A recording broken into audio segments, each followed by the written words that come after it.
শোন, আমি তোকে এখন এতগুলো টাকা দিলে আমার একটা অলৌকিক শক্তি দিছি।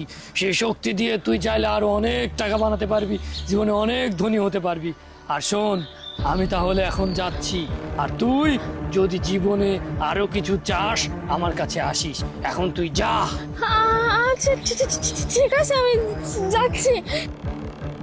মা দেখছেন এই দত্তটা এই কাজের মেয়েটাকে কত টাকা দিছে, তার মানে ওর কাছে আরো অনেক টাকা পয়সা ধন সম্পদ আছে। মা যেইভাবে হোক না কেন দত্তর কাছ থেকে আমাদের ঠিক টাকা নিতেই হবে, বুঝছেন? আরে যাই হোক, ওই যে দত্ত যে টাকাটা দিল কাজের মেয়েটাকে, ওই টাকাগুলো সব নিতে হবে। ওর কাছ থেকে একটি টাকা দেওয়া যাবে না। হ্যাঁ যা, শোনো চলো আমরা ওকে গিয়ে ধরি আর গিয়ে জিজ্ঞেস করি কিভাবে ওকে টাকা পেলো, ঠিক আছে? হ্যাঁ। আর জেনে তারপর আমরা টাকা নেবো। হ্যাঁ চলো চলো, আসো আসো। আই শান্তা দাঁড়া। মা হ্যাঁ এই তুই